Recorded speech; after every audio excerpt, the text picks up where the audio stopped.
Баршамызға сәлем достар. Әдеттегідей сіздермен бірге түс жору каналы. Түсіңізде мешіт көрсеңіз, оны қалай жоруға болады, назарларыңызға ұсынамыз. Түсінде мешітті көру — бұл түс жанға тыныштық пен тыныштықты жіберетін әдемі түстердің бірі болып табылады. Және бұл түс көрушінің жақсы және мол тіршілігінің көрсететінің белгісі. Сонымен қатар қанағат пен бақытты меңзейді.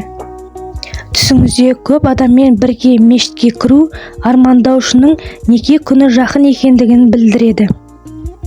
Түс көрушінің мешітке азан шақырып жатқанын көру, оның қоғамдық жоғарғы орны бар, қалағанын істеуге мүмкіндік беретін беделді мен ықпалы бар адам екендігін көрсетеді. Түс көруші өзінің пайғамбар мешітіне зиярат етіп жатқанын көрсе, бұл оның қасиетті жерге баратынын және оның да пайғамбардың соған Алланың игілігі мен сәлемі болсын қаласына баратынын және нәтижесінде қауіпсіздік пен сенімділікті ие болады.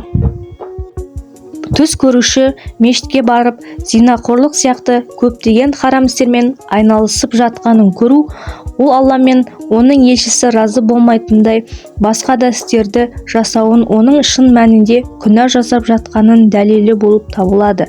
Және ол үшін осы істердің барлығына тоқтауы керек. Мүмкіндігінше тезірек Алла тағалаға оралыңыз. Түс көрушінің бұрын сонда бармаған мешітке барғанын көру, оның оқып жатқан ғылымында табысқа жететінін, ғылымының биік дәрежеге жететінін дәлелі болып табылады.